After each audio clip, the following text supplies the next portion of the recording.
Welcome to the Masterful Coach Podcast. I'm your host, Molly Claire, and I'm here to help you master your coaching skills so you can become the confident, effective, and transformative guide your clients and your team are craving. Whether you're a coach, a high-level leader, or an ambitious go-getter ready to transform your own life, you're in the right place. On this podcast, we dive deep into the skills, mindset, and strategies that make the biggest difference when it comes to your coaching, your business, and your impact. And we do all of it while making sure that you're building a life and business that truly fits you. Let's go ahead and get started with this week's episode. Welcome to today's episode. I have got a question for you. What do you do with that moment when you are certain that your offer is going to work, your webinar is going to sell, or that client is going to sign, and then it doesn't happen? We're talking today about that moment when failure seems to be staring you in the face. And especially those moments when you have known in your heart of hearts, in your soul, with everything in you, that you are heading in the right direction.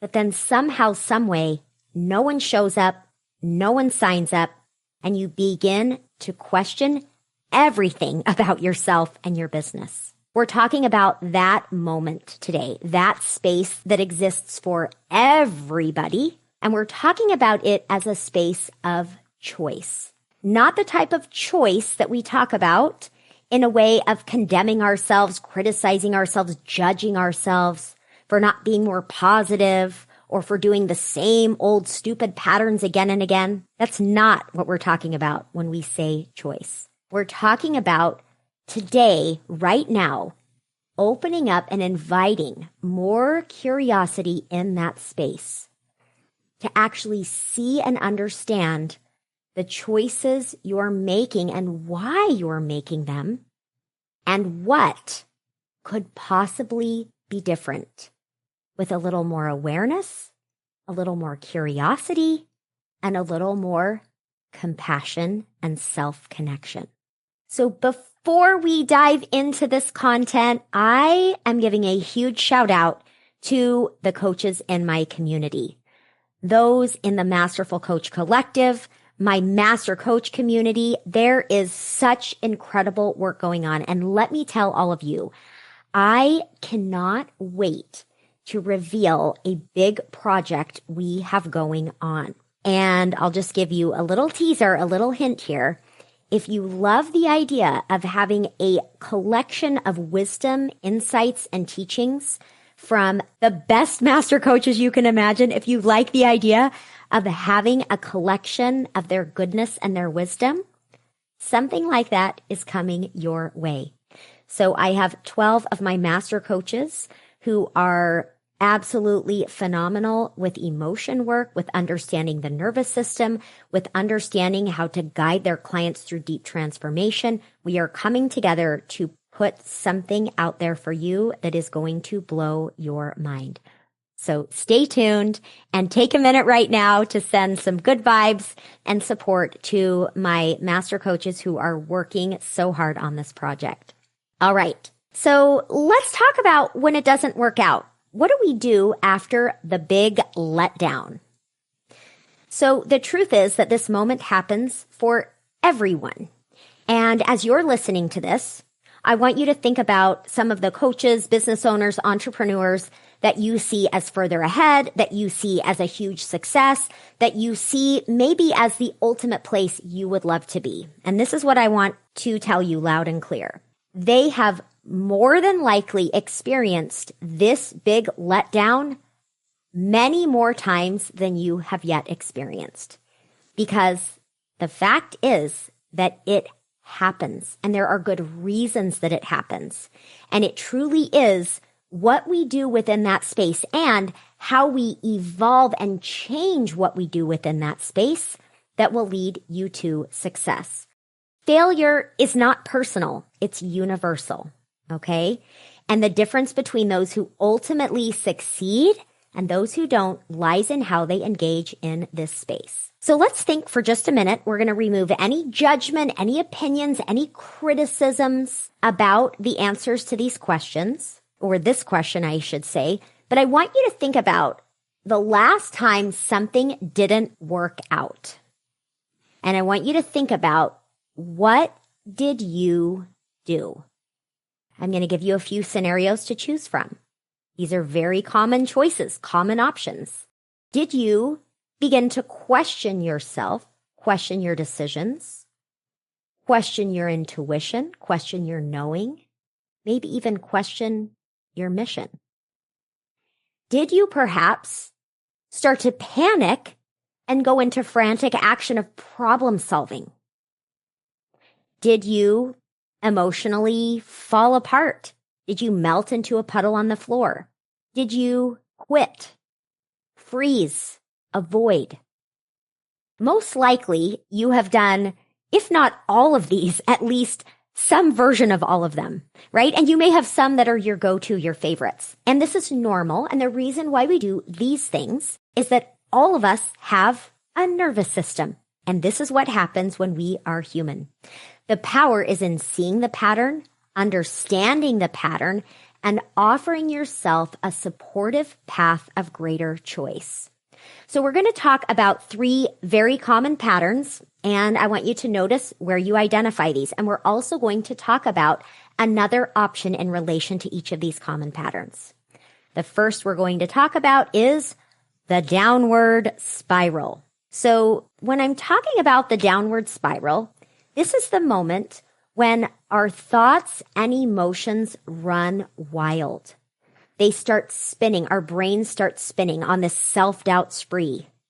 We're suddenly collecting evidence of why it didn't work, why we're not doing a good job, and maybe even why it will never work. This is when we start spinning and spiraling downward with dead-end questions like, when is this going to get better? What's wrong with me? Why can't I figure this out? These dead-end questions lead nowhere. They exacerbate emotional overwhelm.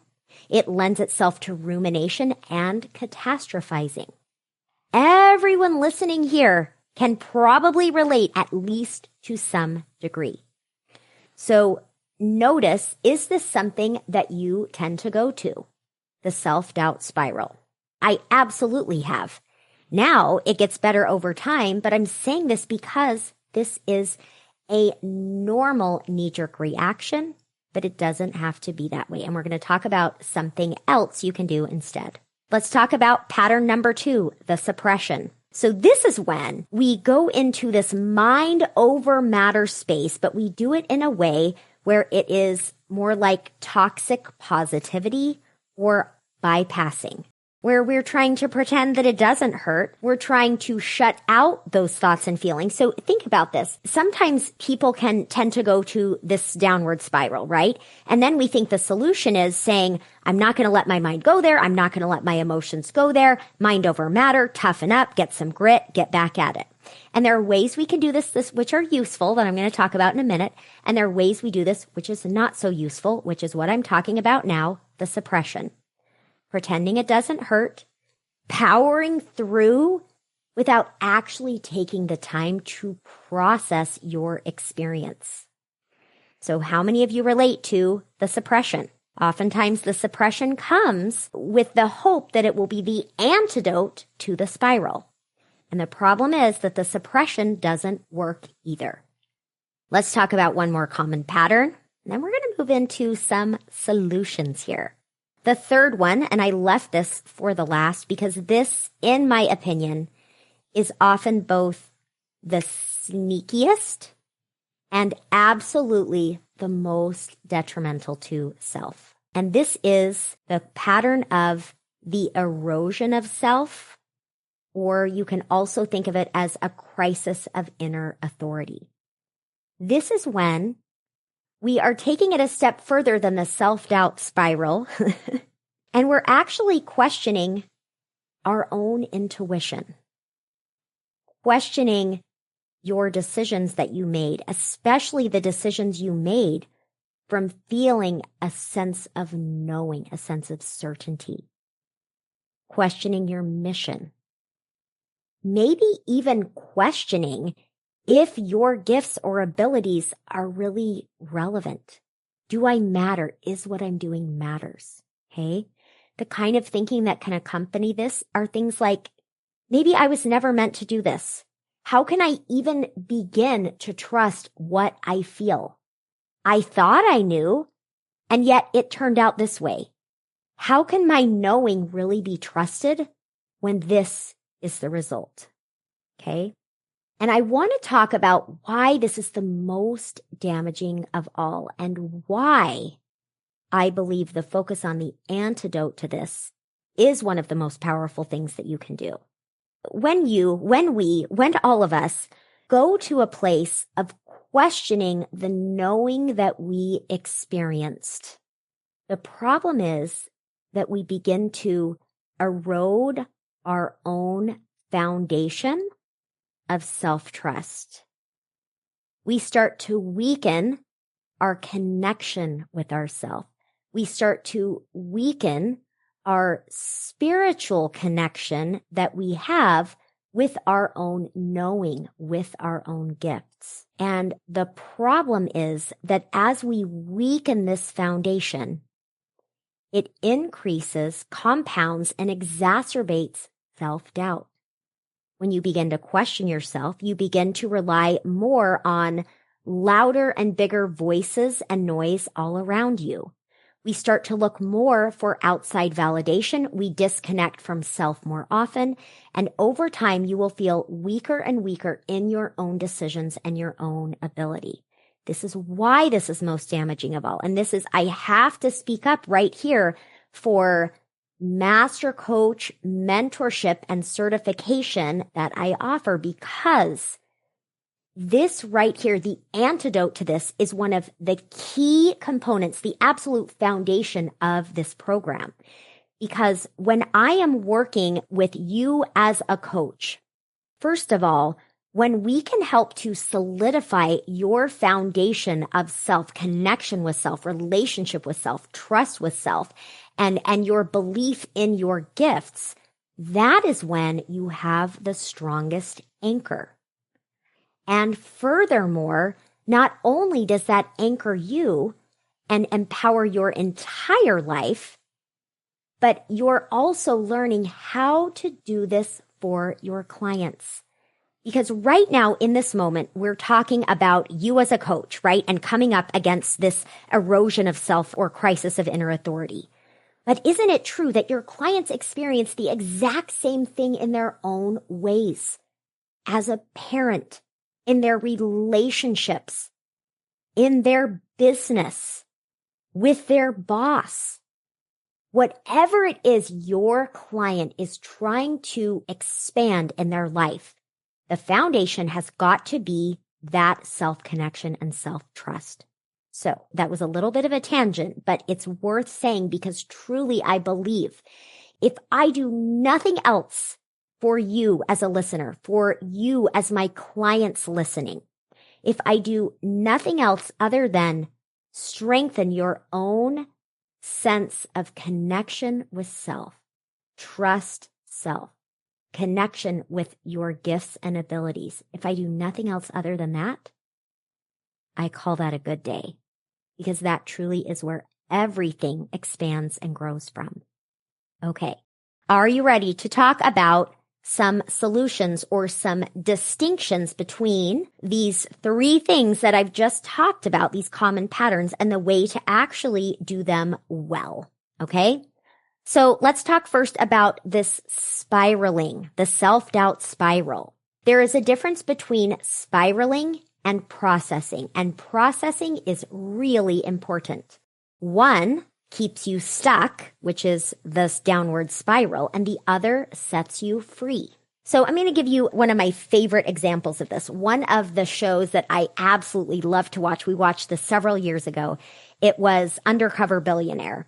So Undercover Billionaire was a show that, actually I don't even know if it's still on, but I watched a couple seasons of it, and they would take a billionaire, self-made billionaire, and plop them in the middle of some place where nobody really knew who they were, often a remote place. They had like $100 and a car that was not in very good condition and had no contacts. And the challenge was that within 30 days, they needed to build a business that could sell for $1 million. And what was so cool about this, especially the very first season of this, what was so cool is to watch that every single week that billionaire would go in with a certainty, with a knowing, with an enthusiasm about their plan and what goal they were going to meet that week. And every single week, other than one of the 13 weeks, they did not meet this goal. He did not meet this goal. And do you know what would happen when he didn't meet the goal? He didn't go to toxic positivity. He didn't bypass the emotions. You would actually hear him expressing words and emotions about how discouraged, how frustrated he was. He would say, I don't know how this is going to work. I mean, this seems like it's going to be impossible. And he would allow it to all be there. And then guess what? The very next scene, he's back at it. He's going strong. He's determined. And so I bring this up because if you are thinking that entertaining any thoughts or emotions that you would consider in the negative realm is a problem, that is actually not true. It is vital that we process those emotions. One of the ways we do this in my community, with my coaches, and in our training is we do a lot of tapping. And we use tapping to process those emotions and be with them and allow them to move through. Journaling is fantastic. A walking meditation, talking out loud. The difference is you want to make sure that you are allowing space for those emotions and for those thoughts to come out without taking them on as absolute truth or as a part of your identity. And so I want you to really think about this. What is the difference for you between processing, moving the emotions through, and going to a place of spiraling and self-doubt and taking on the story that you're telling as absolute truth and as permanent? There is a huge difference. One will move you forward and the other will keep you stuck. All right, let's talk about the second one here, the difference between bypassing or toxic positivity and rising above. So real empowerment includes feeling, okay? And oftentimes, once we've done what I just spoke about, which is the processing, and given a minute, right, for that to settle in, that's when we can actually move to a place of strength. That is for sure the pattern that I follow. Something happens. Sometimes I can feel like, okay, I'm okay for a minute. And then, then comes the fall apart, right? Then comes the moment where I have to get the words out and get the emotions out. And I'm doing my tapping and I'm crying and I'm moving and I'm doing all of this. And then that's when I have processed and built that inner strength to rise above. Okay. So notice for yourself what this looks like for you. So the difference between bypassing and shutting out the thoughts and emotions and rising above is truly in how you will feel. Take a minute to notice. Am I pushing against the negative feelings here because I'm afraid of them? Or am I actually feeling truly like I'm in a place where I can seek a new mindset here, where I can focus forward? And one thing I want to offer you as well is this doesn't have to be linear. It could be that something happens and you go to a space of rising above in a very healthy and positive way. And that feels like the direction you need to go. And then guess what? Maybe some of those emotions come up and you can attend to them. So this isn't linear. And the most important thing I want you to take away from this is that there is a difference between an emotional spiral and emotional processing. Okay. And even emotional processing can look messy. It looks like tears. It looks like melting down, and it's okay. Are you allowing space for those feelings to be okay, for them to be heard, for them to be felt, so that you can then move forward? Okay. So I want you to notice the difference between those two and notice the difference between the bypassing and the rising above. One of them is denying the feelings, pushing them aside. I don't want to go there. I won't go there because I'm afraid of going there. And the other one is truly a sense of feeling strong and solid enough to rise above. The more you pay attention to these patterns in yourself, the more you will understand them for you, which is the perfect segue into our last point, which is the anchor, self-knowing and self-purpose. So we talked about this erosion of self. And what is the antidote? What is it that you truly need in these moments? So first and foremost, if you notice a lot of that self-erosion happening for you, bring so much compassion and know that it's normal and be aware of it and know that you deserve better. You deserve an opportunity to have an inner dialogue for you that is better. Because the truth is, and I don't use the word truth lightly, because truth is subjective, right? And the truth, the absolute truth is that who you are and what is inside of you and your gifts and abilities and what you offer, they matter. You do have a knowing, and it is a felt sense. That's what it is, which is what makes it so difficult and also what makes it so amazing. Because the more you can connect with that, the more you have this power inside of you, this true grounding, this true anchor within that can withstand anything that is happening around you. So that's the first piece of advice, is to notice and offer yourself something better. Now let's talk about the anchor, which I believe is the beginning and the middle and end of all of this work. In Master Coach training, it is the beginning, the middle, and end of the work. With their clients, it is the beginning, the middle, and the end of the work. And anyone that comes into my community, that is the beginning, the middle, and the end of the work, the self-knowing and purpose. So in a practical sense, what I would love to offer you is it is absolutely vital that you are regularly anchoring yourself in who you are, what matters to you, your mission, and your values. This is why I am an advocate of building an ideal life and business vision for yourself. What are my values and priorities? What is my ideal life? What do I want to bring forth in the world professionally and personally? And who do I want to be? And now how do I set up a plan to make that happen? That is how we validate self. That is how we reinforce who we are and we anchor ourselves. So you want to have regular practice of anchoring yourself in who you are and what your mission is. And you want to do this, right? If we just take this example of a webinar or an event or having a consultation with a client, anchor yourself in who you are, in your knowing and in your purpose before. Choose that you will bring that energy into the event, into the webinar, into the session.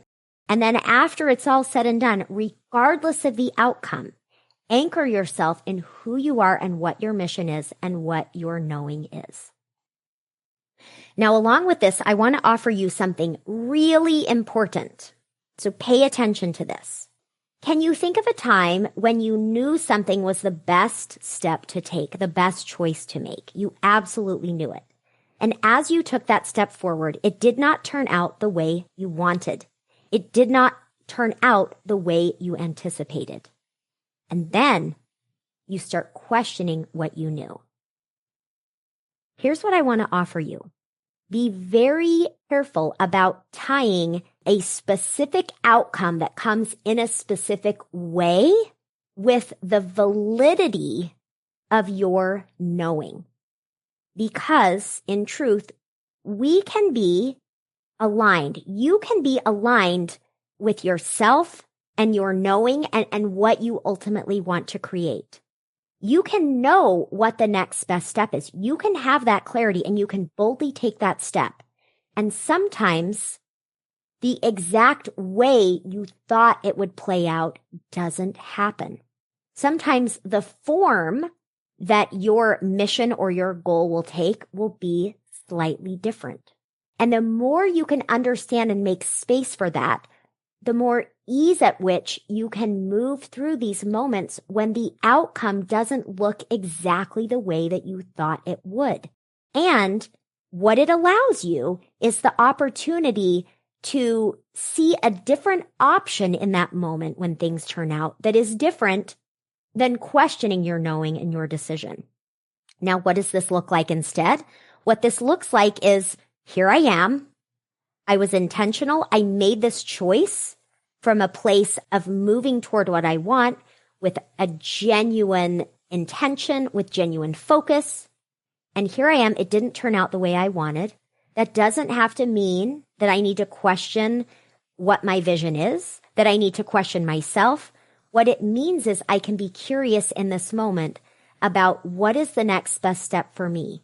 What do I know is the next best thing to do? What about this can I let go of? What about this can shift? These are the kind of questions that you can ask yourself. And the more you offer yourself the opportunity to reconnect with your own deep knowing, with yourself, to anchor yourself in who you are and what matters to you and what you want and your priorities, the more you can do that, you will build the resilience to be able to handle it when things do not go as planned and stop allowing that to cause you to question who you are and what you know. All right, coach, this is what I have got for you. Take the time to listen to this again. Notice what you do in those moments when things did not go as planned. Do you panic? Do you take frantic action? Do you start changing everything? Do you melt down? Do you fall apart? Do you pull back? What do you do? Look at it without judgment. And what can you do to have a more supportive process for yourself to handle and process your emotions with kindness and compassion, to be able to choose with intention the way you will think, and to be able to anchor yourself before, in the middle, and after, so that you can continue to lead your business and your life with the very best parts of who you are and what you have to offer. If today's episode resonated with you, if this is speaking to you, I absolutely recommend that you go check out Master Coach Training. And I would be so honored if you would leave a 5-star review on this podcast and share it with others. The more we can help each other to anchor ourselves in who we are and to make decisions that are led from integrity, that are led from a strong sense of self, the better this world will be across the board. It will have a ripple effect, and I believe we have the power to do it. Thanks for being here with me today, and I'll talk with you next week. That's it for today's episode of the Masterful Coach Podcast. If you found this valuable, make sure to subscribe so you never miss an episode. And if you take a moment to leave a review, I would truly appreciate it. It helps more coaches and leaders find this podcast so they can grow right alongside us. Make sure to check out www.mollyclaire.com for the latest offerings in advanced trainings and coaching mastery. Thanks for listening, and I'll talk with you next week.